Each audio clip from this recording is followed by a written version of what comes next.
Pronto, gravando, estamos ao vivo. Boa, dona Lu. Boa noite, querida. Seja bem-vinda. Estamos ao vivo. Mais um encontro de discipulado, estudo bíblico. E estamos iniciando aqui nesta terça-feira, dia 16 de julho. Sejam todos muito bem-vindos. Aqueles que estão nos assistindo aqui pelo Zoom, aqueles que estão presentes. Paz seja convosco, homens e mulheres valentes. Amém. Amém. Fabi, a Simone, Daniel, doutor Wallace, doutora Daiane, doutora Lucila, Tacilana. Tá bom. Amém, amém. Vamos começando. Sejam todos muito bem-vindos, viu? Boa noite a todos. Glória a Deus. Mais uma semana. Vamos entrar. E antes de nós iniciarmos, então, o nosso papo de hoje, a nossa aula de hoje, vamos orar e agradecer ao Senhor? Feche seus olhos, curve sua cabeça, vamos orar e agradecer a Deus. Paizinho, em nome de Jesus, nós te louvamos, te exaltamos e te glorificamos. Nesta noite rendemos toda a honra e toda a glória ao Senhor e te rendemos graças, Pai, porque o Senhor é bom, o seu amor, a sua bondade, o seu favor, a sua misericórdia, a sua graça, a sua alegria, a sua paz nos seguem e nos alcançam todos os dias. Obrigado, Pai, porque até aqui o Senhor nos ajudou. Nós te damos graças já pelo esse início de semana, pela jornada deste dia. Obrigado, Senhor, por tudo aquilo que pudemos avançar e produzir nesse dia mais.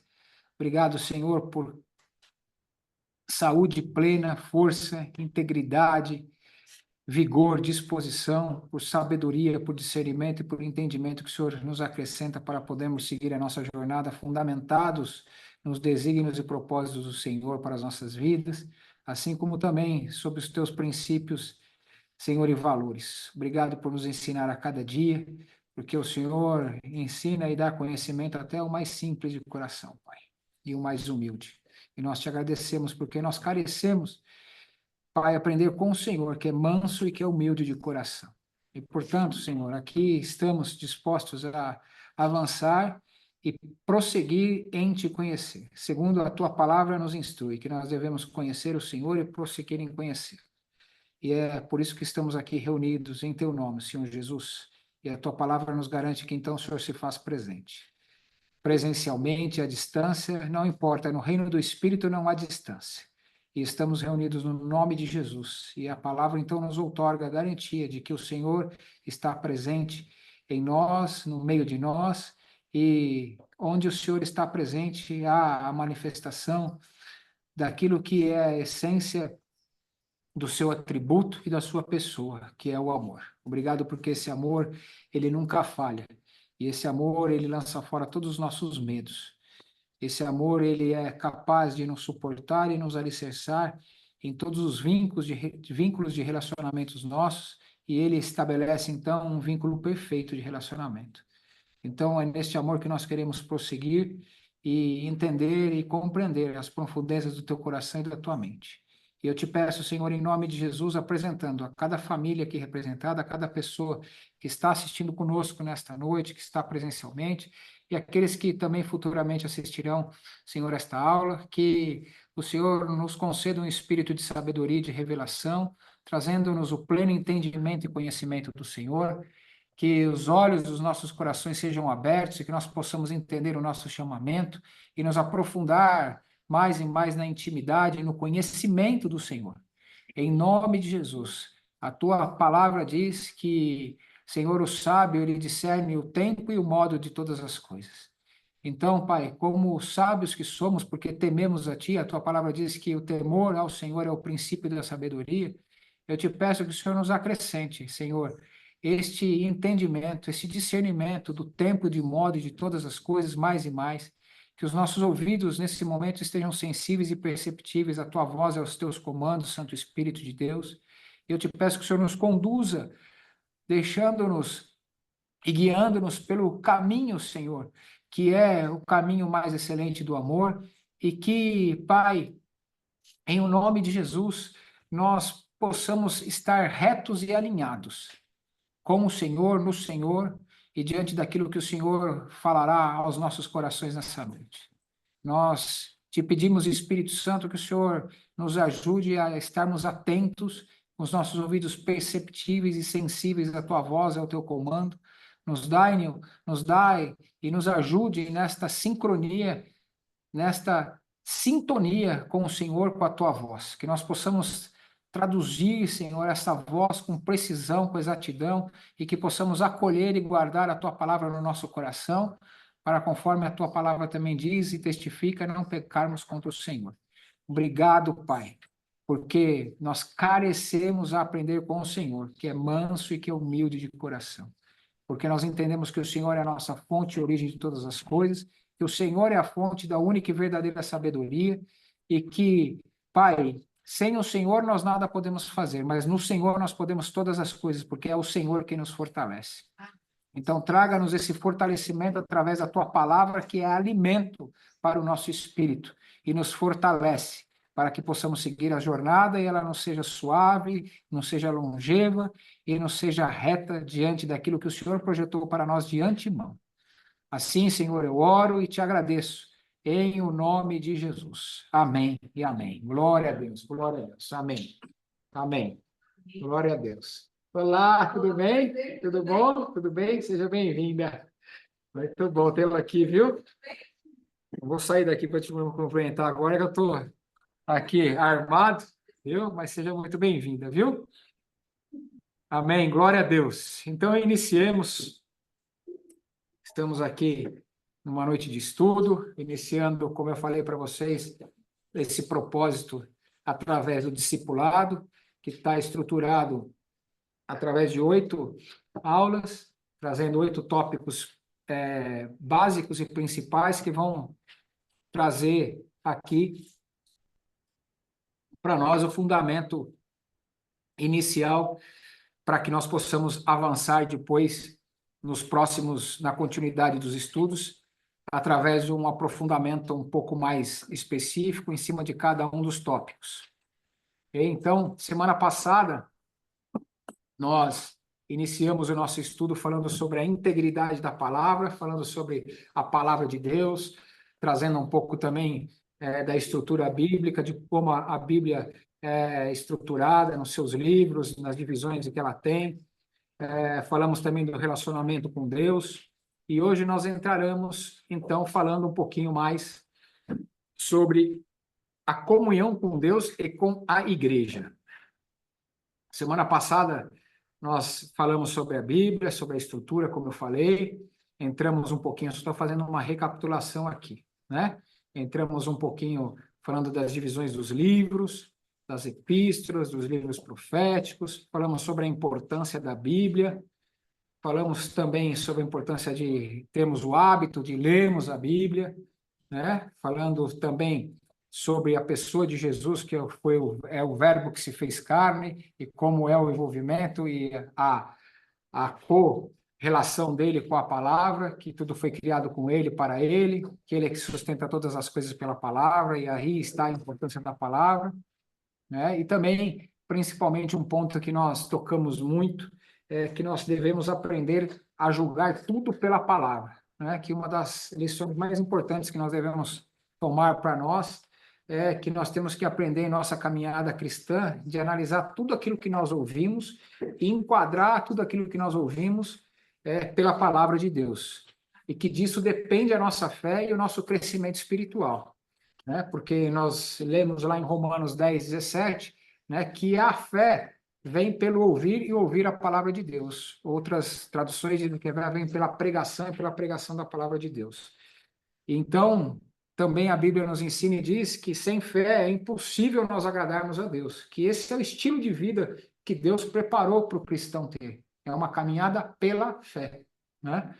Então, se nós entendemos que nós temos que caminhar pela fé, e que sem fé é impossível agradar a Deus, e que a fé vem pelo ouvir e ouvir a palavra de Deus, então hoje nossa fé estará sendo acrescentada mais um pouquinho, porque nós estamos ouvindo a palavra de Deus e ouviremos a palavra de Deus. Mas se a palavra, que é espírito e que é vida, e que é quem sustenta todas as coisas, e tudo aquilo que foi feito por intermédio dela, através dela, e até hoje se sustenta através disso, a importância de nós julgarmos aquilo que nós escutamos pelo parâmetro da palavra é aquilo que eu imputo como, acho que a dinâmica ou o hábito ou a maior ponto que nós devemos prestar atenção na nossa vida de estabelecer como algo que seja uma verdade absoluta em nossas vidas, de nós aprendermos e efetivamente buscarmos, toda vez que nós ouvimos alguma coisa que está trazendo algo de ensinamento para nós, nós trazemos isso em comparação com a palavra. Então, isso aqui está em alinhamento com a palavra? Se tiver, ok. Se não tiver, nós temos que julgar isso, porque a Bíblia nos ensina que nós devemos julgar tudo pela palavra, né? Então, principalmente também quando a palavra diz que nós temos que julgar, por exemplo, as profecias. Quando nós recebemos uma profecia, que nós temos que julgar as profecias. E como é que nós julgamos também uma profecia? Nós temos que julgar ela pela palavra, né? Então, a Bíblia diz que toda profecia, ela vem para exortar, para consolar e para instruir, né? Então, se a profecia não cumprir isso, então ela não está enquadrada dentro do parâmetro bíblico da palavra de Deus, né? Então, isso nós vimos ali uma passagem que está em Atos 17, 11 e 12, que é exatamente o versículo que nos dá a base da importância que nós julgarmos as coisas pela palavra, né? Que exatamente esse versículo diz assim: ora, esses de Bereia eram mais nobres do que os da Tessalônica, pois eles receberam a palavra com toda a avidez, examinando-as as escrituras todos os dias para ver se as coisas eram de fato assim, né? Com isso, muitos deles creram, mulheres gregas de alta posição e não poucos homens. Então, olha que interessante, eles receberam a palavra com toda a avidez. Portanto, primeira coisa, né, é fome da palavra, né? Nesse versículo aqui, nós temos essa posição de alguns ensinamentos muito, muito importantes, né? É a fome, né? Nós somos ávidos pela palavra, é fome pela palavra, porque a Bíblia diz que aquele que se achega a Deus, jamais ele lança fora, né? Então, e que é impossível nós nos achegarmos a ele, né, com o coração reto e nós sermos lançados fora e sermos lançados de mãos vazias. Então, a palavra, quando a gente chega ávido diante de Deus para receber a palavra, com certeza, essa palavra que é lançada para os nossos corações, elas vão preencher e vão saciar a nossa fome, né? Elas trarão esse preenchimento para nós. Outra coisa, o que eles faziam? Eles recebiam isso com fome, mas o que eles faziam? Eles examinavam as escrituras para ver se aquilo que eles estavam recebendo estava enquadrado com as escrituras. E aí, o que acontece? A Bíblia diz que, então, com isso, eles iam crendo, ou seja, fé ia sendo acrescentada, porque eles recebiam, liam, estudavam, colocavam em comparação com a palavra, e com isso a fé ia sendo edificada, né? E muitas mulheres de altas posições e homens também. Então, a fé vai sendo acrescentada pela palavra quando nós examinamos e ficamos com aquilo que é a parte que a palavra que concerne a palavra. Por quê? Porque a Bíblia também nos ensina e diz que nós devemos reter aquilo que é bom e desprezar aquilo que é fora, que é ruim. Desprezar fora aquilo que é ruim. Então, aquilo que tiver de acordo com a palavra, a gente retém. Aquilo que não tiver de acordo, a gente lança fora. Então, eu até falei, isso independente de quem quer que seja falando, quem que esteja falando. Se é pastor, se é padre, se é rabino, se é um amigo, se é não sei o quê. Isso tem enquadramento com a palavra, certo? Então, se acata e beleza. Se não tem, não desconsidere. Mas a Bíblia nos orienta, a gente não é para julgar os outros, a gente é para julgar a palavra, é a profecia, não os outros, né? O juízo e o julgamento dos outros não pertence a nós, pertence a Deus. Então nós devemos julgar aquilo que nós estamos recebendo como palavra, como profecia, e não os outros, né? E aí o que a gente tem que fazer? Reter o que é bom, o que não é, dispensa. Amém? Então, nós encerramos assim a aula passada com esses ensinamentos e hoje nós entraremos então nesse próximo ponto, nessa próxima aula aqui. Todos vai ser, tá, ok, ok. Beleza, estou abrindo aqui para perguntas, abrindo o chat aqui para perguntas. Depois eu vou abrir um tempinho aqui para a gente poder também fazer perguntas e respostas aqui também. Então, todos... Simone, eu não sei se você especificamente tem aí a apostila, está lá no grupo. Eu vou pedir para reenviar a apostila para você novamente. Tá? Fala aí, é que tem outra Simone aqui também. Tem duas Simones. Chegou uma Simone aqui também, Simone. Eu vou... Essa é a Simone que interfonou, então. Essa é a Simone que interfonou aqui, que a gente achou que era você. Nós estamos mandando para você. Vou baixar, eu vou entrar no grupo, se puder reenviar, aí eu baixo Boa. aqui. A gente já está reenviando aí, tá bom? Pra você acompanhar. Tá. Aí você já fica com a salva aí no teu computador, no teu telefone, aí já fica com ela aí para você acompanhar, tá? Obrigada. Então, hoje nós falaremos do quê? Da comunhão com Deus e com a igreja, da importância da comunhão com Deus e com a igreja e como nós desenvolvemos isso. Então, quando enviou Jesus para padecer, quando Deus enviou Jesus para padecer por toda a humanidade, Deus estava criando uma família. Por isso devemos aprender a ter comunhão com Ele e também um com os outros. É uma das coisas que eu já falei bastante, sempre falo isso nos nossos cultos, etc., né? O Evangelho de Deus não se trata de uma religião, né? O Evangelho de Deus é uma estrutura familiar baseada num eixo central estabelecido numa relação de paternidade e de filiação, né? Então, o Evangelho de Cristo é tudo menos uma religião, né? Porque, inclusive, a Bíblia testifica e diz que aquele que julga ser religioso e não refreia sua língua, antes a religião desse é em vão. Porque a religião pura e imaculada para com Deus, ou seja, o que Deus considera que seja uma religião, né? É nós amarmos a Ele acima de todas as coisas e assistirmos, né? E socorrermos a viúva e o órfão em suas necessidades. Ou seja, as necessidades nas suas necessidades. Isso que Deus imputa e tem como religião. Mas o Evangelho de Cristo não tem nada a ver com religião. O Evangelho de Cristo é uma estrutura familiar concebida por Deus através de um eixo central estabelecido numa relação de paternidade e de filiação. Ou seja, é uma grande família, né? Então, muitas vezes a gente tem dificuldade de entender essas coisas e fica querendo conjecturar pelos ensinamentos que muitas vezes a gente recebe, por doutrinas que a gente recebe, até dentro da própria igreja, né? E aí a gente fica com dificuldade de entender essa relação que Deus estabeleceu, né? Que é uma relação de família, que nós temos um pai, né? Que nós somos filhos e que somos irmãos, né? Então nós temos uma relação vertical e uma relação horizontal. Tão simples quanto isso. Nós temos um pai, né? E temos uma relação com ele como filhos e temos uma relação com os nossos irmãos, né? Só que a gente fica aí dentro dos rudimentos ou dos ensinamentos e muitas vezes das doutrinas que nós mesmos somos ensinados a achar que nós temos várias camadas ou vários tipos de relação, de hierarquia e disso e daquilo e daquele outro, né?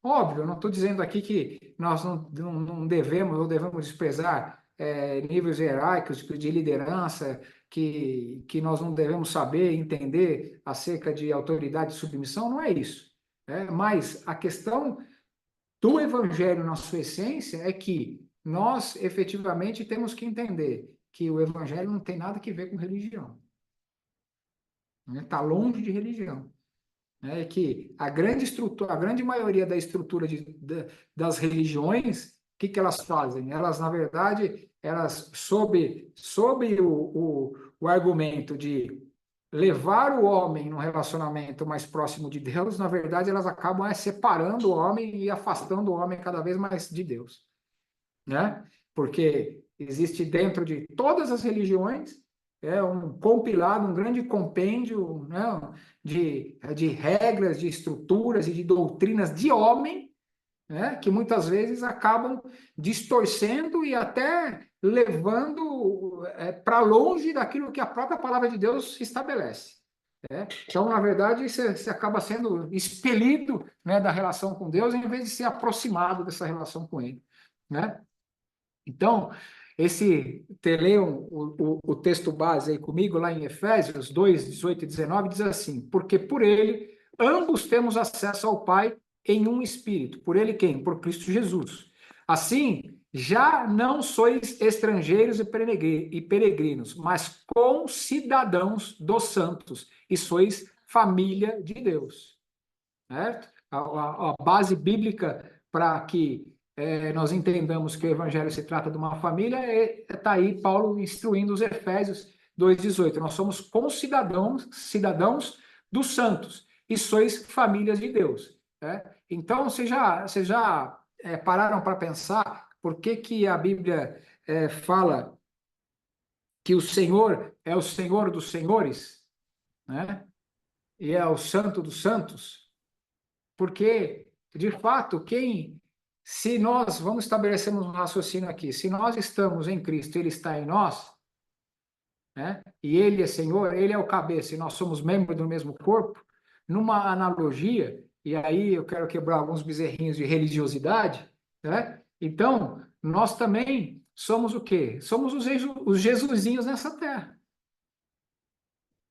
Porque nós somos nele, ele está em nós e nós nele. E não tem nenhum pecado ou soberbo a gente falar isso e pensar nisso e saber disso, porque é verdade. Jesus veio e, depois de ter morrido e ressuscitado, o que ele falou? Que todo aquele que o receber, lhes dará o poder de serem feitos filhos de Deus. E como galho enxertado numa videira verdadeira, ele nos tornou membros do seu corpo, cujo qual ele é o cabeça. Então, nós e ele somos um. Se nós estamos nele, ele está em nós, então nós podemos falar que nós somos a personificação de Jesus aqui na Terra. E não estamos usurpando aqui o cabeça. Não, a gente sabe que ele é o cabeça e que ele é. Mas nós somos a personificação dele aqui na Terra. Por que a Bíblia diz que ele é o Senhor dos senhores? Quem são os senhores? Não são os grandes, os reis, os monarcas dessa terra. Os senhores somos nós. Nós somos os senhores. Ele é o Senhor, ele é o cabeça dos senhores. Ele é o Senhor dos senhores. Então, muitas vezes a gente também fica apegado em questões religiosas, né? E também com muito ensinamento e rudimento errado, que a gente aprendeu muitas vezes na própria igreja, e a gente fica com medo, né, de achar que a gente está sendo, não, pelo amor de Deus, está querendo usurpar da posição de Deus, né? Não, não é isso. Né? Mas nós temos que ter consciência de quem somos e onde estamos. E o que podemos. Porque a questão da identidade é aquilo que mais pega. Né? Se a gente não tem convicção da nossa identidade, da nossa posição em Deus, através de Cristo Jesus, o que acontece? A gente vira realmente um alvo muito fácil de ser tirado do lugar que Deus nos colocou através de Cristo Jesus, como família, como membros de sua família, como seus filhos. E aí, a hora que a gente perde essa referência, o que acontece? A gente fica suscetível, a gente fica enfraquecido. A gente vira presa fácil. Né? Então, o principal alvo do trabalho de Satanás para com a humanidade é fazer com que haja o quê? Uma torpeza, uma cegueira espiritual no sentido de enxergar ou de entender e de conhecer a sua verdadeira identidade. E mesmo quando sabe, ele vai atacar sempre a identidade, querendo colocar dúvida. Isso tanto é fato, é verdade, que quando Jesus orou 40 dias antes de iniciar o seu ministério aqui na Terra, a primeira coisa quando Satanás foi tentar Jesus, o que ele falou para Jesus? Se você for mesmo o Filho de Deus. Primeira coisa que ele foi tentar, ele falou, não, porque Jesus estava jejuando, estava com fome, 40 dias sem comer. Certo? Então, a primeira coisa ele foi oferecer comida, mas antes de ele oferecer comida, ele falou, ó, se você é mesmo filho de Deus, então transforma essa pedra em pão, porque você está morrendo de fome. Mas antes de ele tentar dissuadir Jesus, né, por uma questão de uma necessidade ali premente que ele tinha naquele momento, ele foi trabalhar o quê? Na identidade. se você é mesmo. E foi tentar trabalhar de um outro lado, trazendo ele para uma soberba, né? Para usurpar a posição de Deus. Então, sempre o nosso inimigo vai trabalhar onde? Na identidade. Então, essa questão de identidade é muito importante. E nós precisamos ter isso muito firmado dentro do nosso coração e na nossa mente. Entendendo que, efetivamente, nós somos filhos, já não somos mais estrangeiros e peregrinos, mas somos concidadãos dos santos e somos famílias de Deus. Lá, Atos 2:42, seguindo aí na apostila, diz assim: e eles perseveravam na doutrina dos apóstolos e na comunhão, no partir dos pães e nas orações. Todos os que creram estavam juntos e tinham tudo em comum. Esse é o modelo de família, né? Então, sempre estavam juntos e tinham as coisas em comum, na comunhão e no partir dos pães e das orações. Então, vamos discorrer um pouquinho mais sobre isso. Comunhão com Deus. Nosso Deus deseja relacionar-se com os seus filhos. Ele não é indiferente ao clamor humano, ao contrário, ele tem intenso amor por nós. Olha o que Salmo 34:15 diz: os olhos do Senhor repousam sobre os justos, e os seus ouvidos estão abertos ao seu clamor. Tem um versículo que diz também que os ouvidos do Senhor não estão agravados para escutar o clamor do seu povo. Então, o Senhor deseja se relacionar conosco. De fato, como nós lemos, eu já citei esse versículo aqui, em Hebreus 11:6, diz assim: sem fé é impossível agradar a Deus. Portanto, é necessário que aquele que se aproxima de Deus creia que ele existe e que se torna galardoador daqueles que o buscam. Então, que é esse contexto do galardoador daqueles que o buscam? Deus é recompensador. Galardão é no sentido de recompensar aqui, né? Ele recompensa aquele que os busca. É o que eu falei um pouquinho no início aqui. Quando a gente chega com o coração ávido diante dele, jamais ele vai nos pedir de mãos vazias. Jamais. Então, é importante. Obrigado, filho. É importante nós entendermos a nossa posição de filhos. Porque nós temos livre acesso ao Pai, e nós estamos em um espírito. O Senhor Jesus foi o acesso, foi aquele que rasgou o véu. Existia um véu que separava, que não nos dava acesso para entrarmos na presença de Deus. E o Senhor Jesus foi este caminho e este acesso livre ao Pai. Tanto é que a Bíblia diz que ele é o caminho, a verdade e a vida, e que ninguém vai ao Pai se não for através dele. Então, ele é o caminho que nos dá o livre acesso ao Pai. A Bíblia diz que o véu foi rasgado. Qual que era o véu? Era o véu que separava o homem de Deus. Era a cortina, era como se fosse um paredão, uma cortina de impedimento.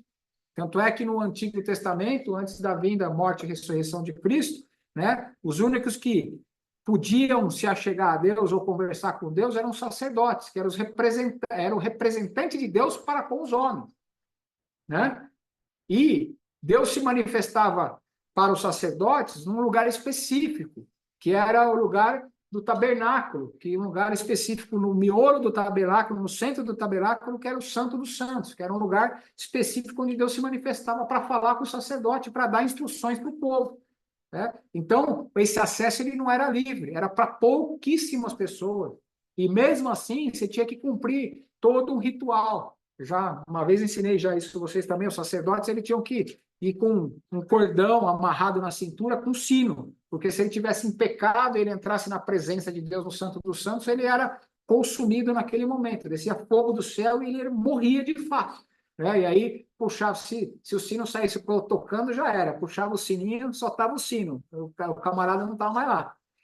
Então, o Senhor Jesus veio para rasgar esse véu, para nos dar livre acesso a Deus. Então, isso, por quê? Porque efetivamente é aquilo que Deus almeja de nós. É esse livre acesso. Ele almeja se relacionar conosco. Quando, antes do homem pecar, antes do Adão pecar e de Eva pecar, aliás, foi Eva que pecou primeiro, né? Antes da Eva pecar e depois Adão, porque eles eram uma só carne e Adão foi conivente também. Então, ele era o líder, então, na verdade, a responsa era dele, né? É mais ou menos por aí, né? O que acontecia? A Bíblia diz que todos os dias, na viração do dia, no final da tarde, né, Deus descia no jardim para falar com Adão e Eva, para se relacionar, para conversar com eles. Então, sempre foi plano de Deus ter um livre acesso e um relacionamento com o ser humano. Mas por causa do pecado, que faz a separação e leva o homem à morte, né? O pecado é o que? É separação da santidade, separação de Deus. Né? Isso ficou inviável, até que o Senhor Jesus, aí Deus resolveu ajeitar essa parada e enviou o seu, então, único filho. Nós vimos isso na aula passada também, que até então era o unigênito, o seu único filho, para morrer por nós na cruz e liberar esse acesso. Aí ele liberou o acesso. E aí, quando ele liberou o acesso, para que todos aqueles que o receberem tenham acesso, aí ele não era mais, ele saiu da posição de unigênito e se tornou o primogênito, o primeiro de muitos. Por isso que ele era o unigênito e depois ele se tornou o primogênito. Porque nós nos tornamos filhos com ele, né? Irmãos dele. Amém? Então, vamos falar um pouquinho sobre esta forma de nós nos relacionarmos a Deus, que é a oração, né? E da necessidade de nós orarmos. Por quê? Na verdade, o que é o significado da oração? Oração, na essência da raiz da palavra, nada mais é do que conversar com Deus, né? Por isso que muitas vezes a gente também confunde, por falta de instrução, essa questão da oração. Mas a Bíblia também nos instrui que quando nós formos orar, nós não devemos ficar usando de vãs repetições, assim como os religiosos fazem. Ou seja, vãs repetições é a gente ficar repetindo sempre a mesma coisa, como papagaio de pirata, né? A gente só fica repetindo, que na verdade isso não é oração, isso é reza, né? Isso não gera, na verdade, isso é uma simples decoreba, né? Que a gente fica lá falando, que não gera relacionamento nenhum. A oração é a principal maneira de nós estabelecermos, evoluirmos, estruturarmos e avançarmos o nosso relacionamento com Deus, assim como com nós, entre nós. É a mesma questão. O que é a oração? É você conversar com Deus, é você falar com Deus. Agora, como é que a gente vai se relacionar se a gente não fala um com o outro, se a gente não conversa um com o outro? Como é que nós vamos nos conhecer se a gente não conversar um com o outro? Se a gente não souber da vida um do outro? Como é que nós vamos estabelecer uma relação? Né? Como eu falo e ensino sempre vocês, nenhuma relação nasce pronta. A gente tem que construir. E uma relação é uma via de duas mãos. Então, a gente começa uma relação se conhecendo, depois a gente vai trocando ideia, vai conversando, e a gente vai ficando, avançando um pouco mais nessa relação, a gente vai criando o quê? Uma intimidade, certo? Então, a gente se conhece, flerta, vamos usar o relacionamento de marido e mulher conjugal, vai? A gente se conhece, flerta, aí começa um flerte, depois começa um namoro, e tudo isso é muita conversa envolvida, né? Horas e horas no telefone, né? Antigamente era telefone e era pessoalmente. Hoje tem WhatsApp, não sei o quê, né? Horas e mais horas, né? Mas a Luciane ligava para mim e ficava 3 horas e meia no telefone comigo, quase todo dia. E muita conversa, né? E se conhecendo, e vai aprofundando, e vai contando causas, e vai contando história, e a gente vai se conhecendo e vai construindo a relação. Depois disso, o que acontece? Isso vai gerando o quê? Intimidade, aí a gente passa a namorar, depois passa a noivar, depois casa, certo? Aí faz bodas, até a eternidade. Pelo menos deveria ser assim, né? Mas, o que acontece? A gente gera intimidade e depois essa intimidade nos leva para um aprofundamento maior ainda, que é o da cumplicidade, onde efetivamente a gente tem um relacionamento tão íntimo, né, e de tamanha cumplicidade que, às vezes, só um simples olhar a gente já sabe o que a pessoa está falando. Mas isso é uma construção, é um processo. Mas o mais legal é que, da parte de Deus, nós já temos esse caminho estruturado. Ele falou, eu já quero, e todo o caminho para vocês se relacionarem comigo já está estruturado em Cristo Jesus. É só vocês seguirem o caminho. Então, só depende de nós. A parte de Deus, ele falou que quer se relacionar e já estruturou todo o caminho para a gente se relacionar com ele. Aí só depende do quê? Da nossa parte.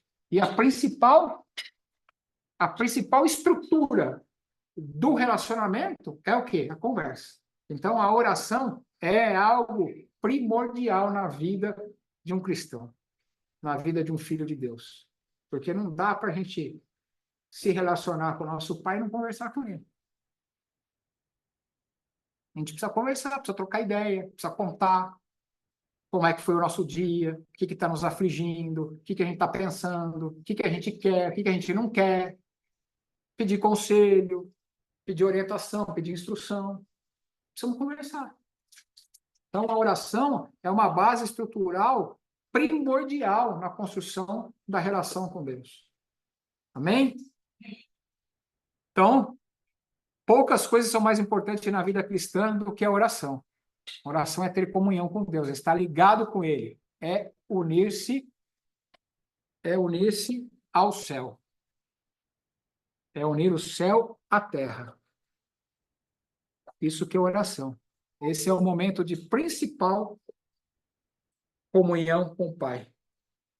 Nós precisamos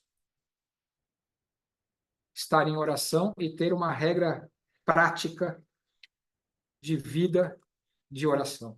Depois nós vamos entrar um pouquinho mais nisso. Mais para frente, nós teremos uma matéria só sobre oração eficaz, e nós falaremos com mais aprofundamento nisso. Né? Então, como é que nós devemos orar? Orar ao Pai em nome de Jesus. Esse foi o ensinamento. Devemos sempre apresentar a Deus as nossas petições, clamores, e fazemos isso sempre em nome de Jesus, pois foi por meio da obra de Jesus que nós temos acesso ao Pai. Então, tudo aquilo que nós pedimos ou fomos falar com o Pai, nós devemos fazer em nome de Jesus. Olha a referência em Filipenses 4:6, diz assim: não andeis ansiosos de coisa alguma. Em tudo, porém, sejam conhecidas diante de Deus as vossas petições, pela oração e pela súplica, com ação de graças. Amém? Glória a Deus. Deixa eu buscar aqui a referência.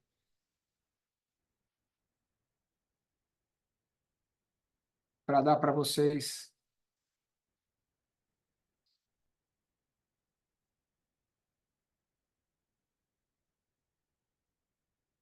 João 14, 13 e 14. Evangelho de João 14, 13.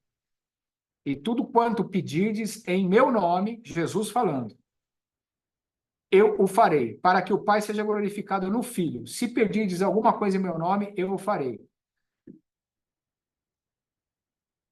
Outro versículo. João 14, 14. 14, 13. Já falei para vocês. João, deixa eu ver aqui mais nas epístolas de Paulo.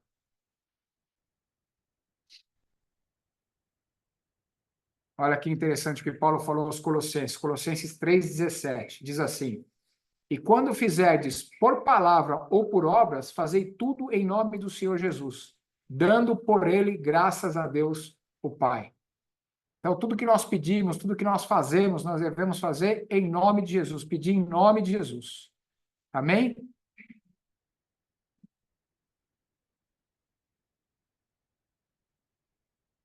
Amém. Vamos avançar.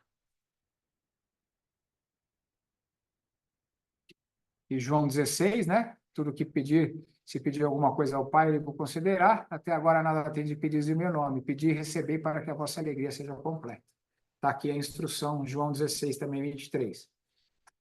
Então, nós temos aqui, segundo o que acabamos de ler também, uma clara instrução da parte de Deus sobre pedir, interceder e dar graças, né? Então, a vida de oração, nós temos que entender que não é, a conversa não é só pedir, né? Nós temos que pedir, é lícito e perfeitamente lícito e viável que nós peçamos as coisas a Deus. Entretanto, né, nós temos que entender que também não é só pedir, Porque também senão fica chato, né? Pensa numa relação nossa com alguém, só junta para conversar, para pedir alguma coisa, é a história daquele filho mimado que só sabe pedir as coisas, né? Vê o pai, é tudo por interesse, né? Vê o pai, mas sempre quando vê o pai, parece que vê uma fonte de recurso inesgotável. Sempre a primeira coisa pede alguma coisa, né? Pai, você trouxe alguma coisa? Né? E sempre pede alguma coisa. Não é assim? Então, nós lemos lá que ele é galardoador daqueles que se achegam a ele. Ele é recompensador, ele se alegra quando nós chegamos a ele. E ele sabe nos recompensar quando nós nos chegamos a ele. É dele, é do atributo dele, é do coração dele fazer isso. Nós não precisamos nos preocupar em ganhar alguma coisa, em receber alguma coisa.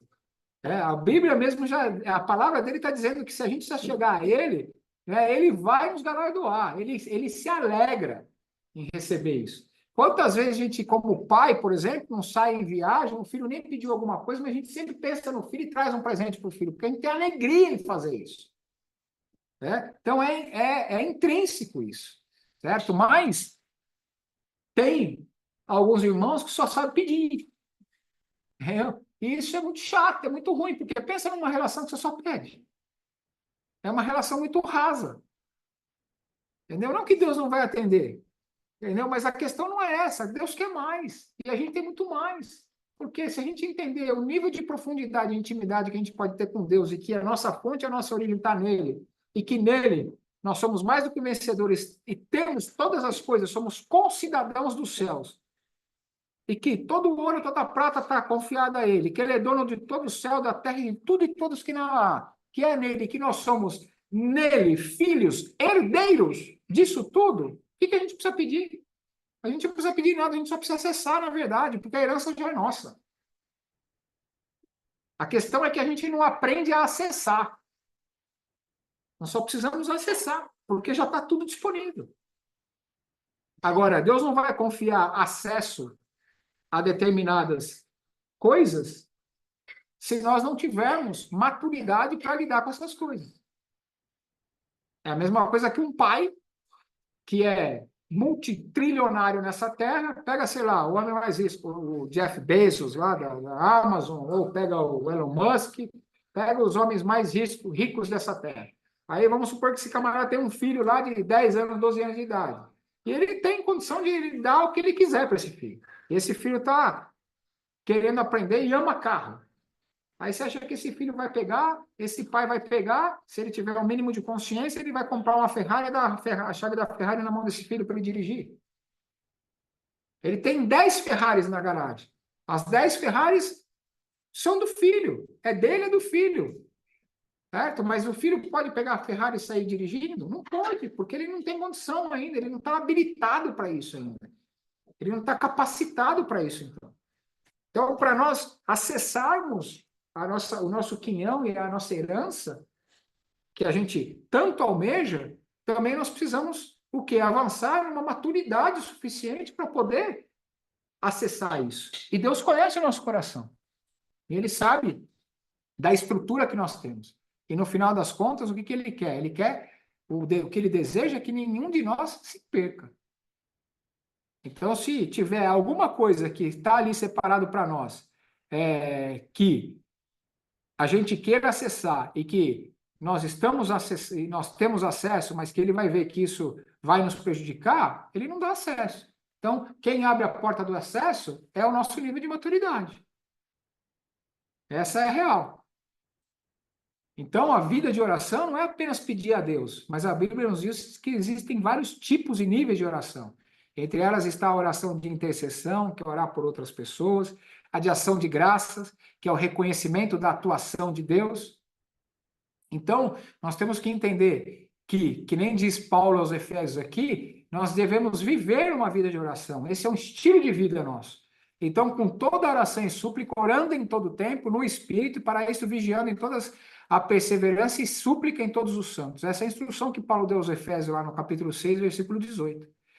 Então, a Bíblia diz também, segundo Paulo aos Colossenses, perseverai na oração, vigiando com ação de graças. Então, por quê? Porque a gratidão, ela efetivamente move a mão do Senhor. A gratidão gera multiplicação.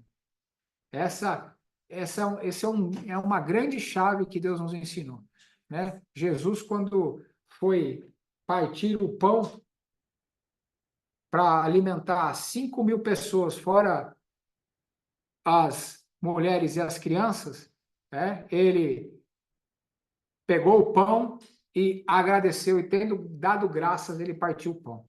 Então, essa é uma grande chave que Deus nos ensinou, um coração grato. E nós agradecemos pelas porções que estão em nossas mãos, isso gera a multiplicação dos recursos de Deus para nós. Entendeu? Quando nós agradecemos, ainda que aquele pão não dava para sustentar todo mundo, mas o coração grato diante de Deus, através de Jesus, que Jesus fez e agradeceu, a Bíblia diz que ele levou o pão aos céus e agradeceu a Deus. Coração grato gera multiplicação. Essa é uma grande chave, né? Nós precisamos entender o que somos em primeiro lugar, então entenderemos como nos relacionarmos plenamente com Deus, em contato com Deus. Então é isso que eu falei, somos filhos, né? Mas nós temos que entender a nossa estrutura de espírito, alma e corpo. Então, essa referência está lá em 1 Tessalonicenses, carta de Paulo a Tessalonicenses, que diz assim: o mesmo Deus da paz os santifique em tudo, e o vosso espírito, alma e corpo sejam conservados íntegros e irrepreensíveis na vinda do nosso Senhor Jesus Cristo. O homem é um ser composto por 3 partes, que são espírito, alma e corpo. E o que é o espírito? É o homem interior, ou seja, o coração, é o fôlego de vida. É quem nós somos de fato. Isso tem uma identidade única, personalizada, que só existe ela. Esse é quem nós somos. Nós somos um espírito. Temos uma alma. E estamos num corpo. Então, o espírito é a parte imaterial, fundamental, vinda de Deus que se relaciona com ele. Porque Deus é espírito. Então, essa é a parte. O espírito pertence a Deus. É a essência do nosso ser. É o espírito que nasce de novo quando nós recebemos a Jesus, né? Então, Nicodemos estava lá, mas como eu vou nascer de novo? Eu vou entrar por ventre da minha mãe? O Senhor Jesus falou para ele: não, esse nascimento não é na carne nem no sangue, é no espírito. Né? Por que a gente fala que as pessoas que não estão em Cristo estão mortas? Certo? Porque elas nasceram no pecado, no sistema do mundo, que jaz no maligno, que vive no pecado, o mundo, o sistema do mundo. Então, quando nós nascemos em pecado como pecadores. Né? E aí, quando nós recebemos a Cristo Jesus como nosso Senhor e Salvador, então nós somos feitos filhos e saímos da posição de pecadores para sermos feitos justiça de Deus. Então, não temos mais a essência de pecadores, e sim de justiça de Deus. Por quê? Porque o justo, santo, Cristo Jesus nos justificou. Nós somos feitos a justiça de Deus em Cristo Jesus. Então, nós não somos mais pecadores, somos justiça de Deus. Né? Então, se você tem essa prática ainda, eu sempre exorto e falo isso. Vigie suas palavras na sua oração também. Pai, me perdoa porque eu sou falho, eu sou pecador, eu sou pobre, nu, desgraçado. Não, você não é desgraçado, você é cheio de graça, certo? O bichinho de Jacó, o pobrezinho, entendeu? Não, eu sou pecador. Não, você não é pecador. O fato de você pecar não te traz para o estado original de pecador novamente. Sim, nós vamos pecar, pecamos todo dia. E a Bíblia diz que aquele que fala que não peca já está mentindo, está pecando porque está mentindo. Certo? Mas isso não nos coloca na essência de pecadores de novo, não nos traz para o status quo de pecadores de novo. Não. É um processo. Nós éramos pecadores por quê? Porque estávamos mortos nos nossos delitos e pecados. Mas a Bíblia diz que Cristo Jesus nos transportou do império das trevas para o reino da luz do seu amor, da sua salvação. E que o escrito da dívida foi rasgado por ele na cruz do Calvário. A dívida que pesava sobre nós, que era a morte, que diz que o salário do pecado, a dívida que o pecado traz é a morte. Então, esse escrito de dívida que estava no nosso nome, que nos fazia mortos espiritualmente, foi rasgado por Cristo Jesus. Então, não estamos mais mortos, vivemos em Cristo Jesus. Estamos vivos, renascemos de novo, fomos feitos novas criaturas em Cristo Jesus. Justiça de Deus. Esse é quem nós somos. Somos justiça de Deus, filhos de Deus, herdeiros e co-herdeiros com Cristo Jesus ao reino dos céus. Então, não somos pecadores. E somos um espírito recriado. Esse é quem nós somos. E o espírito, a Bíblia diz que pertence a Deus. Só ele dá e só ele tira. O espírito pertence a ele, ninguém pode tocar. O espírito pertence a Deus. Então, esse é quem nós somos, um espírito. Então, nós temos que entender isso. E aí temos que entender que isso é imaterial, né? Isso não é tangível. Assim como a alma também é imaterial, não é tangível.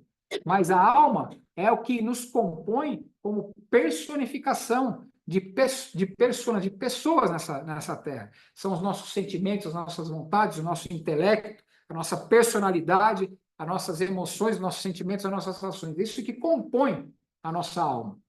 Né? Essa é a nossa alma. É por meio dela que nós entramos em contato com o mundo que nós vivemos. É por meio da nossa alma. A alma deve ser renovada pela meditação da palavra de Deus. Então, por quê?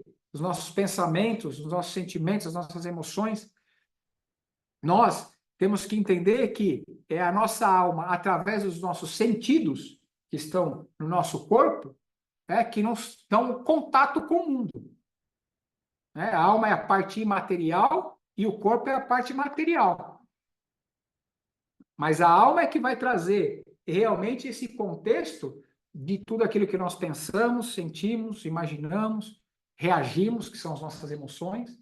Então, os sentidos captam as coisas do mundo, aí nós processamos isso nos nossos pensamentos, desce para os nossos sentimentos e se transforma o quê? Em emoção, em reação daquilo que está acontecendo. Esse é o processo, a alma é o canal que processa essa parada toda, entre o corpo e internamente nós nela na alma. E como nós interagimos com isso. E o corpo, que é o órgão exterior, é a parte material do homem, é a casa do espírito humano, e deve ser dominada por esse. Então, o corpo é a embalagem, né? É a carcaça velha aqui, que a Bíblia diz que o quê? Que ela veio do pó e para o pó ela vai tornar. Né? Mas, eu já ensinei isso no culto nosso, mas quero trazer esse ensinamento aqui para trazer clareza disso. O corpo é parte tão fundamental quanto todas as outras partes do nosso corpo. Nós não podemos menosprezar nenhuma delas e nem deixar de dar atenção e de cuidar de nenhuma delas, porque se nós deixarmos de cuidar de alguma dessas três partes, nós seremos negligentes e nós estaremos em desequilíbrio no nosso ser. Então, nós precisamos cuidar dos nossos sentimentos, emoções, da nossa alma, dos nossos pensamentos, e a Bíblia nos ensina e diz que, olha, para a gente viver a boa, a perfeita e agradável vontade do Pai para nossas vidas, nós temos que renovar a nossa mente. Né? Então, Deus podia ter falado aquilo que ele quisesse. Olha, ora mais, jejua mais, se consagra mais, me adora mais, leia mais a minha palavra, faça o que você... Foi ele que inventou o princípio e a regra. Ele podia ter falado o que ele falou. Ele falou, não, olha, mas renovais a vossa mente, para que então possais experimentar qual seja a minha boa, perfeita e agradável vontade para a vida de vocês. Então, a renovação da mente é primordial. E como é que nós temos que estabelecer a renovação da nossa mente? Analisando aquilo que nós estamos absorvendo de informação que nós estamos ouvindo, trazendo isso o quê? A espelho da palavra. Não ficar absorvendo qualquer lixo que a gente ouve e qualquer ensinamento que a gente recebe. Eu falei, mesmo quando você estiver na igreja, escutando a palavra do pastor, veja se isso está em alinhamento com a palavra de Deus. Não precisa julgar e nem apedrejar o pastor, mas traga isso para o ensinamento da palavra, a luz da palavra. Veja se aquilo que está sendo falado tem alinhamento com aquilo que a Bíblia diz. Se não tiver, descarte. Ou, depois, em particular, questione e pergunte, para trazer entendimento. Mas aquilo que não tiver escrito na Bíblia não pode trazer como fundamento para a sua vida. Estou falando de fundamento. Né? O corpo é outra coisa que a gente precisa demais cuidar, porque eu já ensinei. O corpo é o que nos dá a legalidade para nós vivermos aqui nessa terra. É a parte do nosso ser que nos dá a legalidade para nós estarmos aqui. Então, se a gente, na hora que o corpo perecer, acabou, passa a régua, já era. Não tem como nós ficarmos aqui sem um corpo. O espírito, para se manifestar, ele precisa de um corpo físico. Seja espírito da luz ou espírito das trevas. Qualquer espírito precisa de um corpo para se manifestar na Terra. Senão não tem legalidade para operar na Terra, para viver na Terra. Então, se você tem medo de espírito que fica vagando, não sei o quê, não precisa ter medo. O espírito precisa de um corpo para se manifestar. Não estou falando que não existe guerra espiritual, não sei o quê, esse é outro contexto, eu não vou entrar nisso agora, por mais para frente nós vamos entrar. Certo? Mas, para o espírito operar aqui na Terra, seja lá qual for a origem do espírito, precisa de um corpo para se manifestar. E eu ensinei isso. Por que que Deus, então, não resolveu a parada lá no Jardim do Éden com Eva e Adão, quando Satanás enganou eles? Certo? Porque a Bíblia diz que, então, a serpente foi e levou a oferta da fruta para Eva comer. E que conversou com ela e dissuadiu ela. E ludibriou ela. Né? Então, presta atenção. A serpente, mas quem que se apossou da serpente? O próprio Satanás. Ele se apossou do corpo da serpente para poder se manifestar. E aí foi lá ter uma conversinha com a Eva. Né? Não? Eu não sei se já viram o cão no cão. Eu já vi cachorro endemoniado. Não sei se vocês já viram. Já viram o cachorro endemoniado? Eu já vi. Já vi cachorro endemoniado, várias vezes. Entendeu? Então, porque é um corpo. É um corpo. Então, Satanás se apropriou. Porque Satanás, ele mete a pé na porta, ele se apropria sem pedir licença. Diferente de Deus. Deus diz assim, ó, eu bato e se você escutar e abrir, eu vou entrar. Se você não escutar e abrir, eu não vou entrar. Agora, casa vazia, se tiver com a porta aberta, qualquer um entra.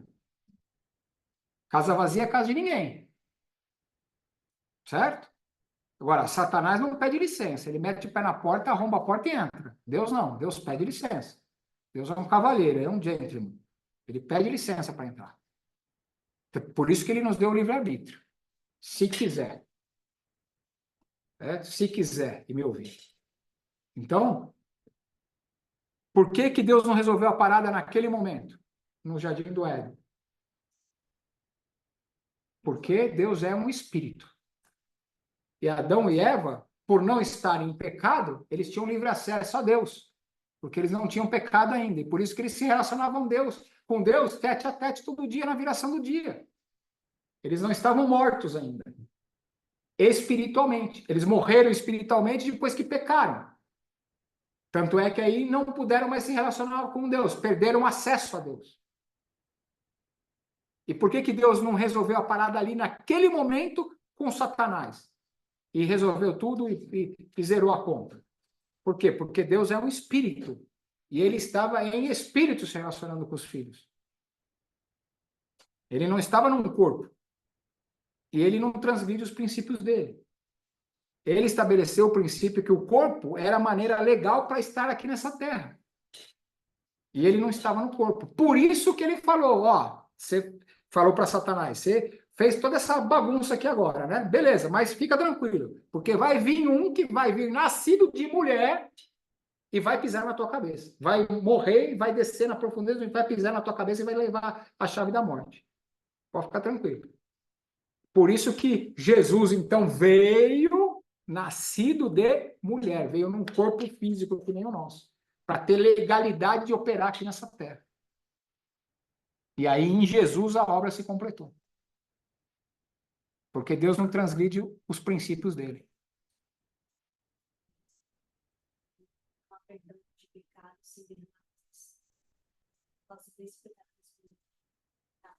Sim, em carne, porque o pecado é na carne, né?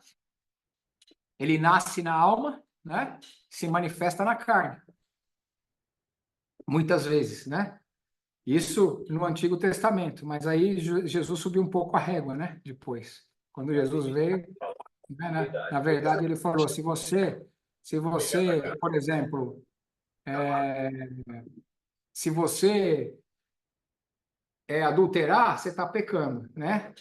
No Antigo Testamento, a lei judaica dizia isso. Aí depois Jesus veio e cumpriu toda a lei. 600 e tantas leis, ele cumpriu todo. O homem não dava conta de cumprir a lei. Jesus cumpriu, a Bíblia diz que ele cumpriu toda a lei, em nada ele pecou, em tudo ele foi tentado, ou seja, ele passou todas as nossas aflições, tudo aquilo que a gente sentir, de A a Z, em todas as áreas da nossa vida, ele sentiu, ele passou e ele foi tentado. E em nada ele pecou, em nada ele sucumbiu. E aí, por isso que ele conhece a gente tão a fundo. Porque ele sabe exatamente quando a gente passa por alguma coisa. Ele sabe exatamente o que é, como a gente pensa, como a gente reage. Ele conhece a parada toda. E aí, o que a Bíblia diz? Que ele, então, em nada pecou. Mas que aí ele levou sobre si o nosso pecado. Por isso que, então, ele morreu espiritualmente e morreu fisicamente também. E nesse momento que ele morreu espiritualmente, porque ele levou sobre si todos os nossos pecados, a Bíblia diz que naquele momento na cruz, os céus ficaram escuros. Né? E houve grande choro na terra. Né? Porque exatamente ele estava morrendo espiritualmente naquele momento. E depois ele morreu carnalmente. E aí ele teve legalidade, inclusive para descer ao inferno, porque ele morreu em pecado. Ele levou os nossos pecados e morreu. E aí ele desceu no inferno. Só que aí, como não foi ele que pecou, o que ele fez? Ele tomou a chave, pisou na cabeça de Satanás e cumpriu sua profecia. É? Então, é muito importante nós termos essa clareza e luz nesse assunto, porque isso aconteceu comigo. Eu pesava 160 quilos e Deus falou para mim, escuta, você quer viver as promessas que eu tenho na sua vida? Resolva, porque senão você não vai ter recurso para viver. E hoje eu vejo, depois de 12 anos que eu cumpri esse processo, que, de fato, se eu tivesse com aquele peso, com a minha idade hoje, passando e fazendo as coisas que eu faço, eu não teria recurso, provavelmente eu não estaria aqui, não. E eu já vi muitos homens de Deus, inclusive, irem e perderem a sua vida, etc., por negligenciar os cuidados com o corpo. Então, nós temos que cuidar. Nós temos que cuidar do corpo, tanto quanto da alma, quanto do espírito. Mas o principal, o que é? É o espírito, porque dele, ele é que sustenta todas as coisas. Ele tem poder para nos trazer o renovo para a alma e para o corpo também.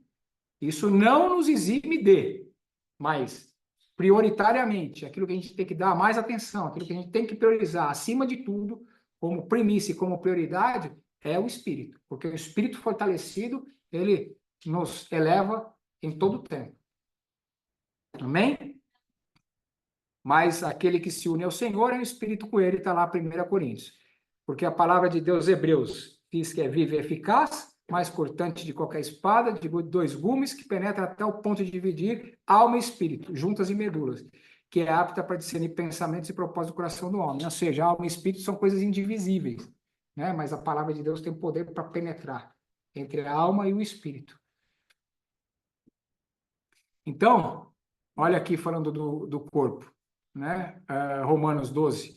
Diz assim, rogo-vos, pois, irmãos, pelas misericórdias de Deus, que apresentai o vosso corpo por sacrifício vivo, santo e agradável a Deus, que é o vosso culto racional. E não vos conformeis com esse século, mas transformai-vos pela renovação da vossa mente, para que experimenteis qual seja a boa, agradável e perfeita vontade de Deus.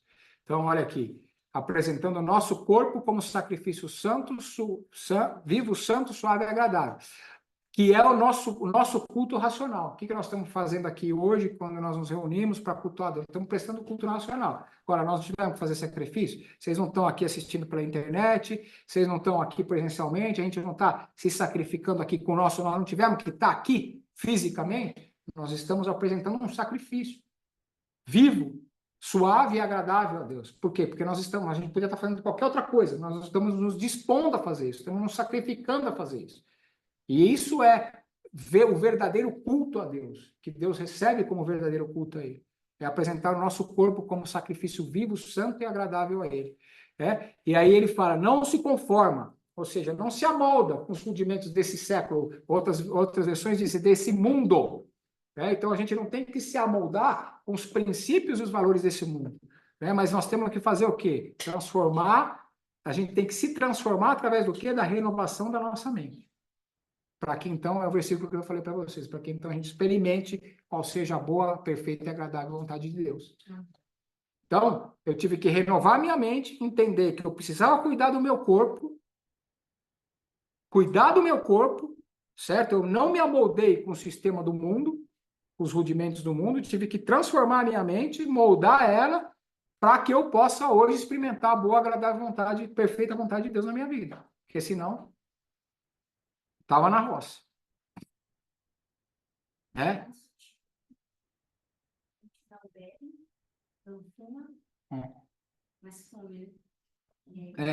Infelizmente, é uma coisa que a gente vê muito, né? Inclusive, a gente brinca muito, mas que, infelizmente, é uma verdade, né? Que o crente não tem regramento, né? Não é regrado com relação à sua alimentação, né? A gente sempre fala, né? Crente não bebe, não sei o quê, não fuma, mas come que é uma beleza, né? Quando se reúne para comer, come desregradamente, né? E, infelizmente, é uma verdade. A gente vê acontecendo muito mesmo, né? E muitas vezes usa isso, inclusive, como substituição, enfim, porque acha que aquilo como compensação, né? Porque, então, já que eu não posso fazer aquilo, então aquilo, aquele outro, isso aqui eu posso, então beleza. Só que o que a Bíblia diz? Paulo falou que o seguinte: tudo é lícito, porém nem tudo convém.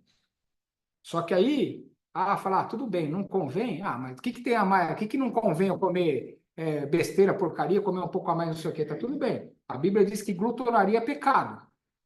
Certo? A comilança é pecado. Mas não é tanta comilança, eu estou comendo errado, só não sei o quê, às vezes eu como um pouquinho a mais, não sei o quê, tá tudo bem. Não sei, tá bom, mas a Bíblia, Paulo continua dizendo que tudo é lícito, nem tudo convém, que tudo é lícito, mas eu não me deixarei dominar por nenhuma coisa. Tudo aquilo que te domina te escraviza. Tudo aquilo que te escraviza anula a obra de Cristo na cruz por mim e por você. Porque foi na cruz que Cristo nos libertou e para a liberdade que ele nos chamou. E se nós estamos escravizados, nós estamos presos, nós estamos anulando a obra de Cristo na cruz. Então, nós não devemos nos deixar dominar por coisa nenhuma. Então, se tem algo que está te dominando, em oração, peça para o seu pai te ajudar. Efésios 6,6. Se tranca no seu quarto secreto, fala com o seu pai secreto que ele vai te ajudar. Né? Se tem alguma coisa que está te dominando, que você está com dificuldade de se ver livre, isso pode ser qualquer esfera, pode ser qualquer coisa, não importa. Às vezes é um vício, às vezes é um pecado, às vezes pode ser o que for, às vezes é o seu coração. Eu, outro dia, fui ministrado e em breve nós daremos um testemunho aí muito, muito lindo, mas eu tenho algo como homem natural que eu sempre gostei muito, que foi de relógio, certo? E em determinado momento, Deus me ministrou meu coração que aquilo estava me dominando, que aquilo era uma vaidade que me dominava. E aí eu aprendi com Deus a lidar com isso, com essa vaidade.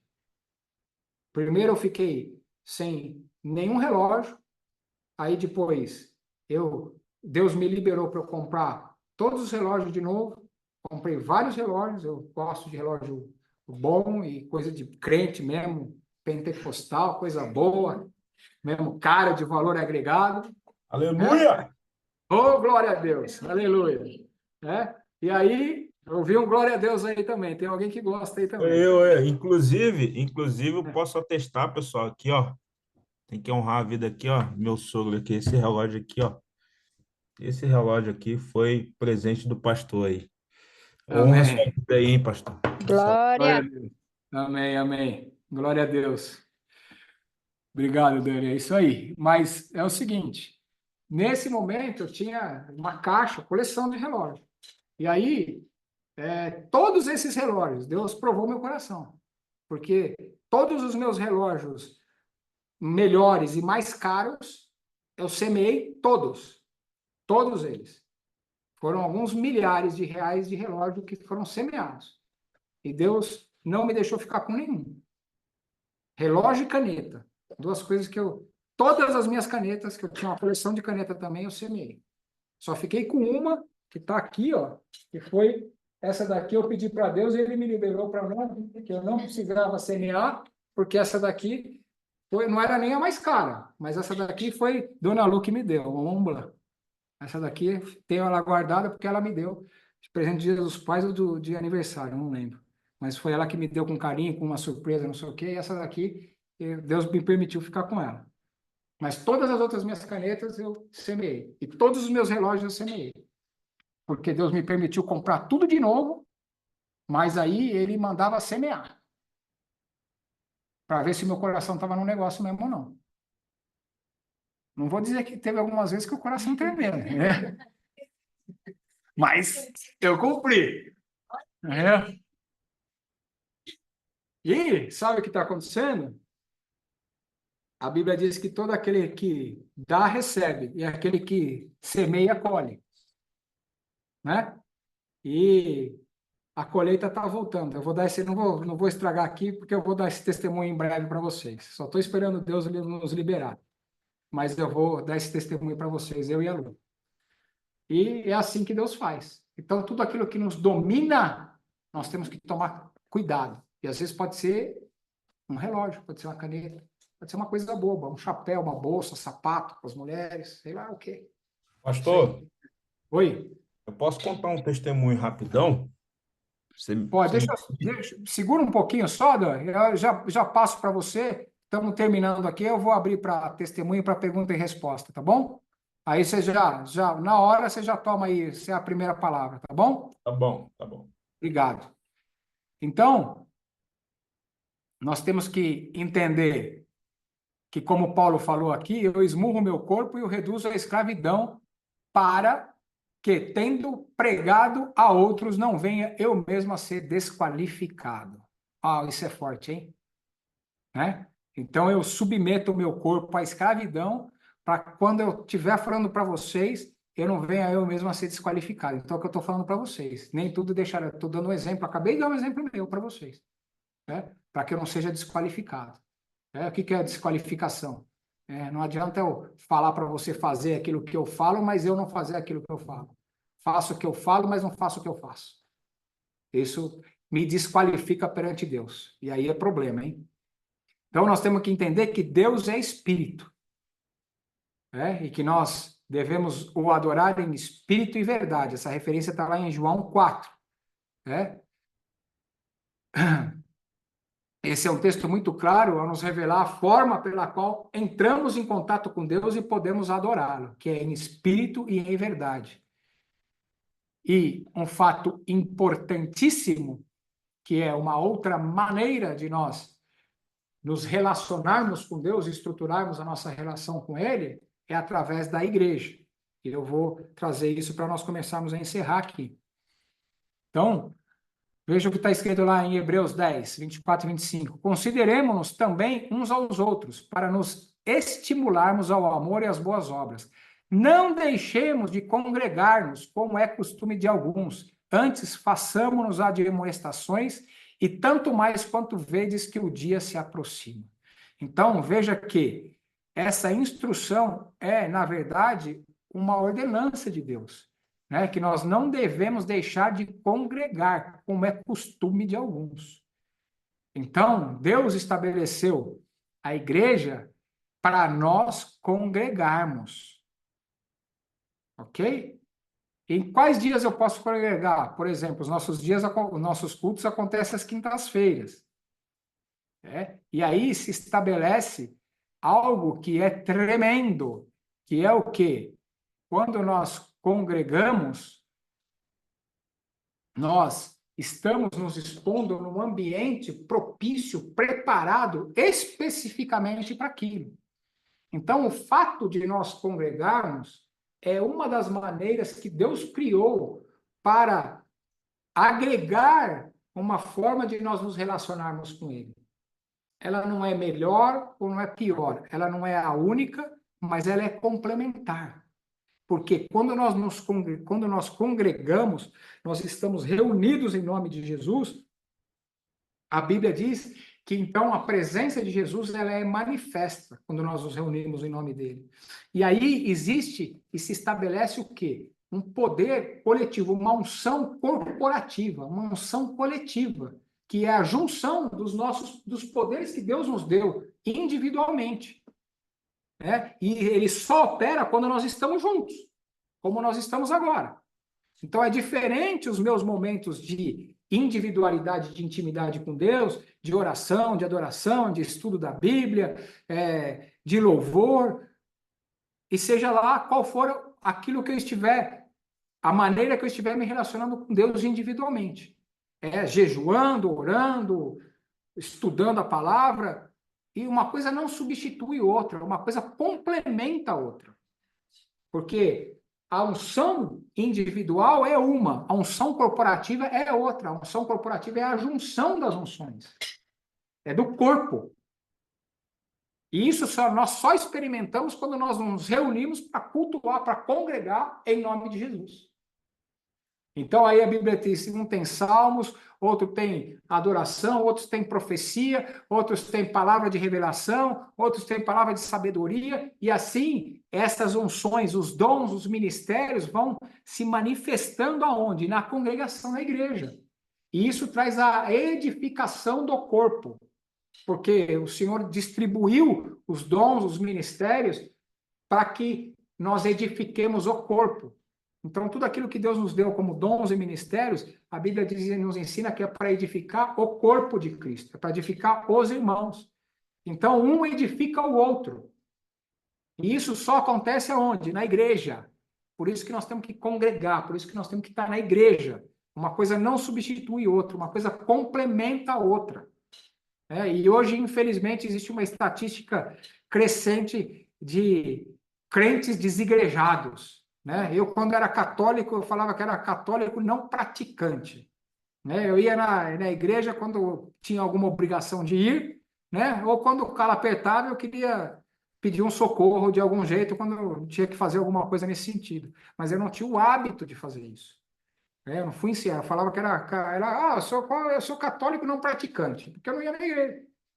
Eu não entendi essa palavra. Agora, congregar é uma ordenança de Deus. Cultuar a Deus é uma ordenança de Deus. Nós devemos congregar, nós não podemos perder esse costume, como a Bíblia aqui mesmo diz, como é costume de alguns. Infelizmente, é uma estatística crescente, inclusive no meio cristão evangélico também. Então, atente-se para isso. Amém? E aí, existe, como eu falei para vocês, a garantia, o pior da palavra, que quando nós nos reunimos em nome do Senhor, ele se faz presente e mostra a importância de nós estarmos juntos. E entendemos que não existe um culto mais importante ou menor do que o outro. Quando nós nos reunimos em 2 ou mais em nome de Jesus, ele se faz presente. Outra coisa que é importante que nós ministramos a ministração da ceia do Senhor na congregação também, porque nós temos aqui por tradição celebrarmos a ceia do Senhor uma vez por mês. Além de ser um mandamento do Senhor, também isso nos traz um grandioso ensinamento e estímulo da vida em comunhão em irmãos, porque lá, como Paulo instruiu a carta de Coríntios, ele falou que a gente deve fazer isso juntos, quando nós formos comer e beber, para nós fazermos isso juntos. Tá? A instrução que a gente tem sempre aqui na ceia do Senhor, E por que nós devemos fazer isso? O texto aqui de 1 Coríntios cita e dá alguns motivos que nós precisamos e devemos celebrar a ceia, que é trazer à memória o sacrifício de Jesus, fazermos um anúncio da sua morte e do seu prometido retorno até que ele venha. É um momento de introspecção, de checklist. Eu sempre falo que é um momento onde a gente faz um checklist ali, da nossa vida, do nosso prumo, da nossa vida de comunhão com Deus, entre os irmãos também. E é um momento de celebração, de festa, pela obra redentora de Cristo em nossas vidas. Ele veio, foi, mas voltará. E a Bíblia diz que nesse momento nós estabelecemos o que? Um memorial. Então, nós fazemos isso como memória, em memória dele. Nós estabelecemos um memorial aqui nessa terra sobre os aspectos da obra redentora de Cristo na cruz. E o que representa o pão e o cálice, o pão representa o corpo de Cristo, que foi partido por nós, e o cálice da nova aliança simboliza o quê? A nova vida e o novo acesso dos homens a Deus pelo sangue de Jesus.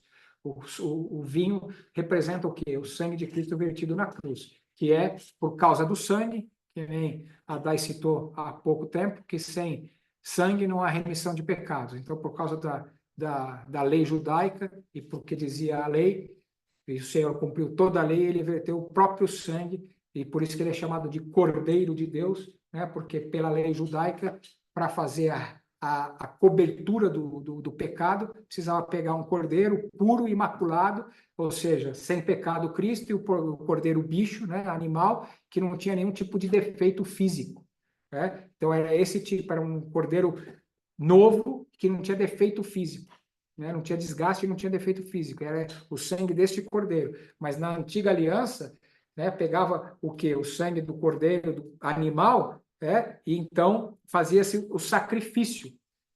O sacerdote fazia os sacrifícios para a expiação dos pecados. Mas os pecados não eram perdoados, eles eram encobertos. Por isso que eles constantemente precisavam fazer a expiação dos pecados, porque os pecados eram apenas encobertos.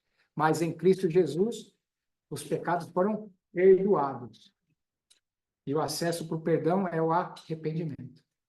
Então, hoje nós não vivemos mais sob a tutela da condenação do pecado, tendo que ficar encobrindo nossos pecados. Nós já fomos perdoados. Se a gente se arrepender, estamos lavados e remidos do pecado. Amém? Oh, glória a Deus.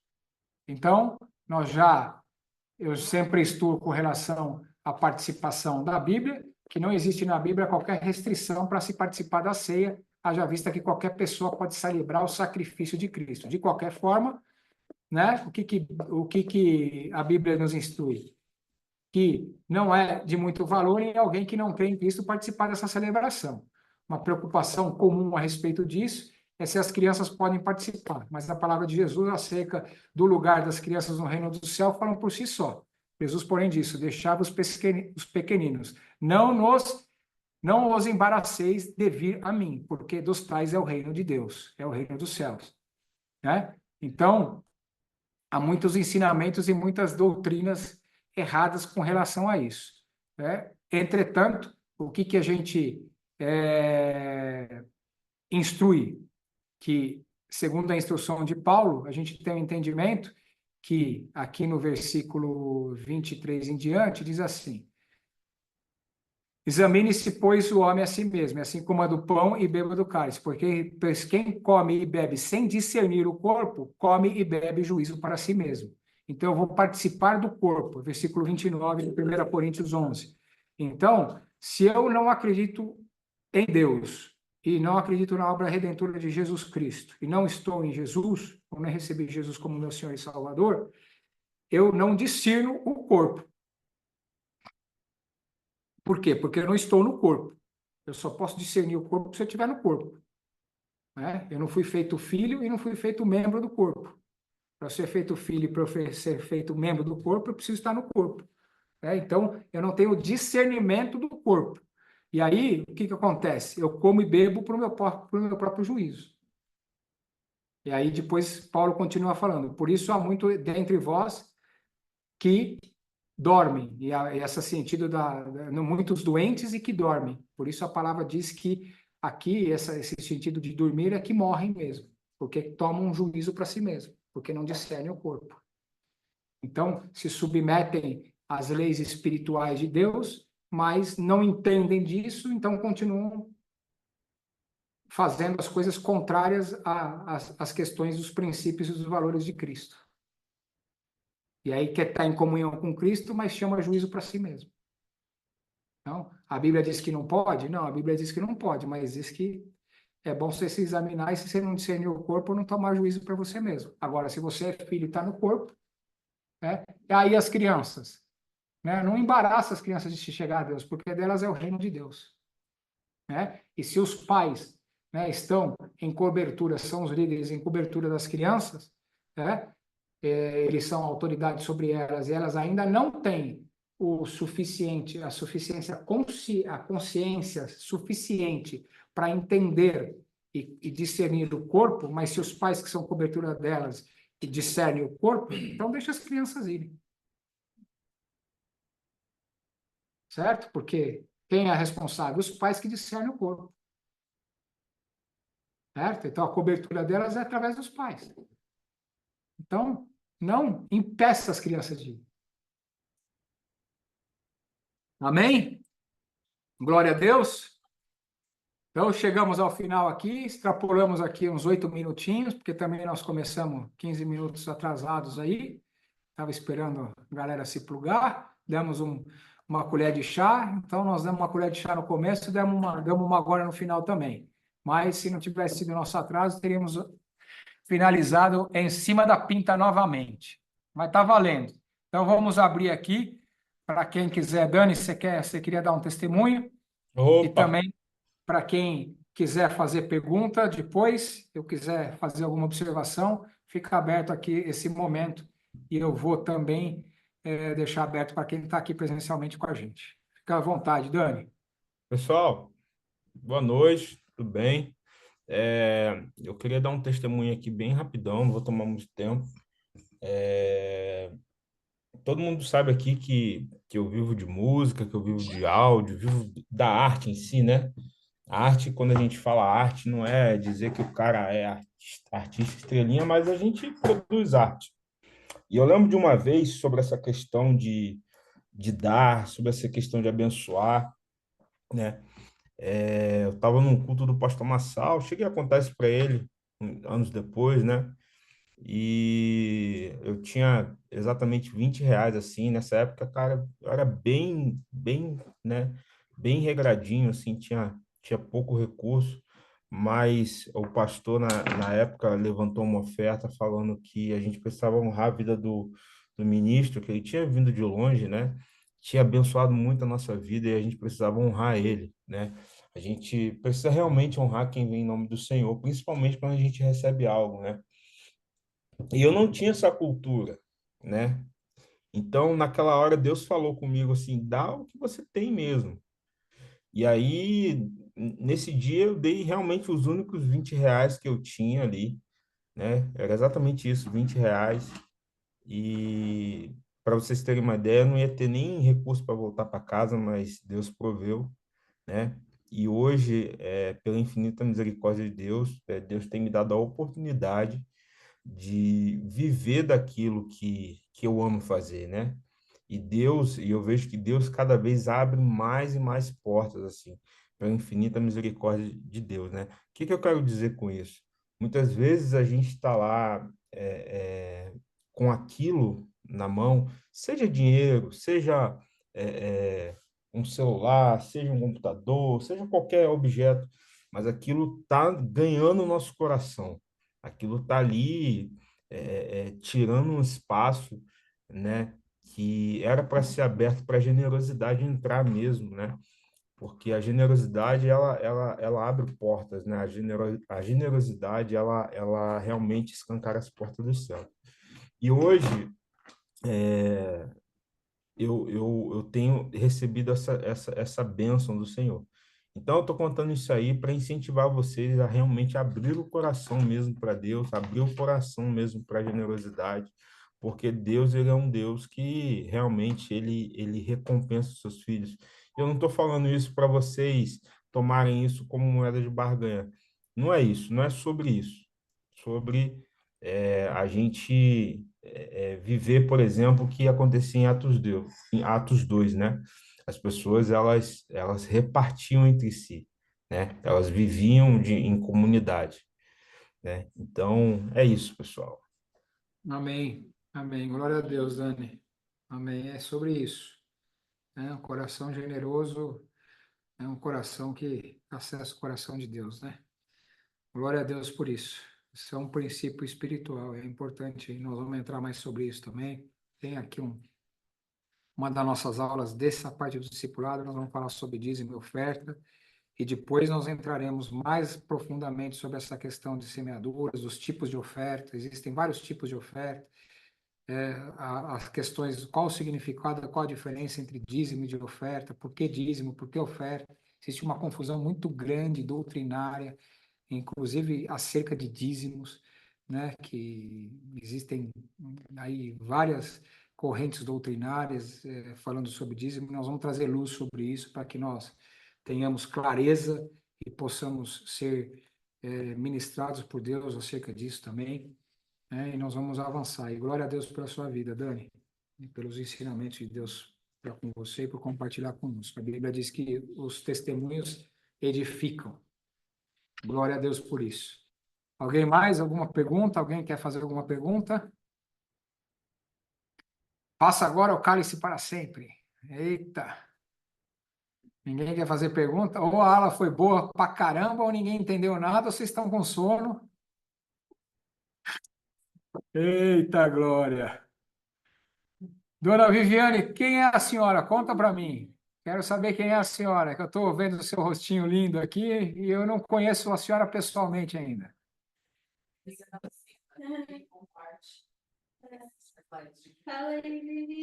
Mas eu não conhecia ela, não tinha visto ela pessoalmente ainda. Sorrisão lindo. Tá mudo, tá mudo. Não estamos captando o seu áudio, né? Acho que é o fonezinho seu aí. Se tirar, agora dá para ouvir? Aí, veio, Ah, veio. amém! Graça e Eita, paz glória. a todos, em nome de Jesus. Amém. Glória a Deus, querida. Coisa boa te conhecer ainda aqui por vídeo aqui. Dia 30, estou te esperando aqui, hein? Ai, se Deus quiser. A Lulu tá orando para cancelar meu voo. Hoje, hoje eu tentei cancelar o retorno, né? A data do retorno, mas o valor tá bem alto, mas vamos ver. Amém. Ela perguntou se eu tenho fé, eu disse que eu tenho. Então, Amém. Glória a Deus. mas é um Seja prazer, foi bem-vindo, muito viu? bom a aula de hoje. A Amém. semana passada eu não consegui participar, porque eu Mas está ainda não. gravado, viu? Ela me mandou, aí eu vou assistir depois mais Amém. tranquilamente, mas muito Amém. bom. Amém. Bom ter você Palavra com a gente, abençoadora. viu? Amém. Bom ter Amém. você com a gente. Amém. Também a dona Simone aqui, primeira vez está participando aqui, veio no culto semana passada, uma bênção a ela, o maridão, família abençoada. Muito bom ter você aqui, viu, Sei? Tá mudo você também. Vamos lá. Desmuta você aí no seu computador ou no seu celular. Não sei onde você está. Agora Aí, foi. boa. Tá carregando. Obrigado, viu? Bom, viu? Já me senti em casa. Amém. Glória a Deus. A aula, anotei um monte de coisa aqui, né? Como uma boa sanguínea, gente. Adoro. Amém, amém. Glória Obrigada, a Deus Deus. Amém. Fabizinha, Daniel, a Fabiana Jardim, que está pelo celular aqui do Luiz Otávio, que está recuperado, bom também. Dani Boy, bom estar com você aqui, bom te ver. Beijo no coração. Eu. Gabi, beijo. Luiz Otávio, doutor Luiz Otávio, você está aí? Já saiu da aula? Ou é a tua mãe que está aí? Eu estou aqui. Amém. Bom saber que você já está bem, que o Luiz Otávio está bem também. Glória a Deus. Também temos boas notícias da parte do Senhor, né? O Guilherme, filho da Leide, também fez a cirurgia, se recuperando bem, foi um sucesso, glória a Deus. Também a Camila, irmã da Dai, conseguiu vaga para ser internada no hospital, já está melhorando. A questão do vômito com sangue lá, que ela estava com questão de uma bactéria nós já cremos que ela está totalmente curada e sarada, só cumprindo esse processo aí, descansando um pouquinho agora, está num leito bom, 5 estrelas, em nome de Jesus, e é só um tempo, mas já passou, e graças a Deus, né? Passou um vento aí ontem do inferno tentando, né, tirar a paz e tentar nos desestabilizar aí, muitas notícias de enfermidade, mas o Senhor Jesus já tinha aniquilado-as na cruz do Calvário e, para a honra e glória dele, a vitória é nossa. Viu? Então, glória a Deus, encerramos aqui. Vamos encerrar essa nossa aula, então, no dia de hoje. Terça-feira que vem continuaremos. Quinta-feira temos nosso culto. E desejo que vocês continuem abençoados na prática dessa palavra, sejam fortes e valentes e sigam em frente. Amém? Que Deus é bom, a capetada não presta. E como dizia o pastor Massal, nós somos meia boca, mas as misericórdias dele duram para sempre. Amém. Quinta-feira estamos juntos. Amém? Se Deus assim permitir. Beijo no coração de vocês, façam uma excelente noite, durmam bem, descansem bem e bom resto de semana. Quinta-feira estamos juntos, tem mais. Beijo no Amém. coração de vocês. Um beijo, um beijo. Bom descanso. Ah, peraí, vou mostrar para vocês aqui, ó, a galera aqui, ó. Eles querem dar beijo para vocês. Nós estamos aqui, né, desapercebido. Peraí que eu vou tirar aqui, vai rolar. Calma. Ah, já está todo mundo desesperado, que eu vou derrubar tudo. Ó. Calma. Olha lá. Aqui é Dona Dai, ó. Aqui, o Alisson, aqui, ó, a Lu e a Simone, que não era, que era a outra Simone, aqui, ó. Também vindo aqui conosco a primeira vez. Viu? Agora aqui, ó, Dona Gi, Dona Lu, aí, ó. Lu mandando beijo, Gigi mandando beijo, todos mandando beijo para vocês. Alô, Luzinha, amore! Ah. Beijo! Amém? Aí. Aqui nós estamos, ó, tá um verdadeiro aparato aqui montado, olha que beleza, ó. Aí, estamos aqui. O negócio tá ficando bonito. Beijo para vocês. Fiquem com Deus. Beijo. Deus abençoe. Bom descanso.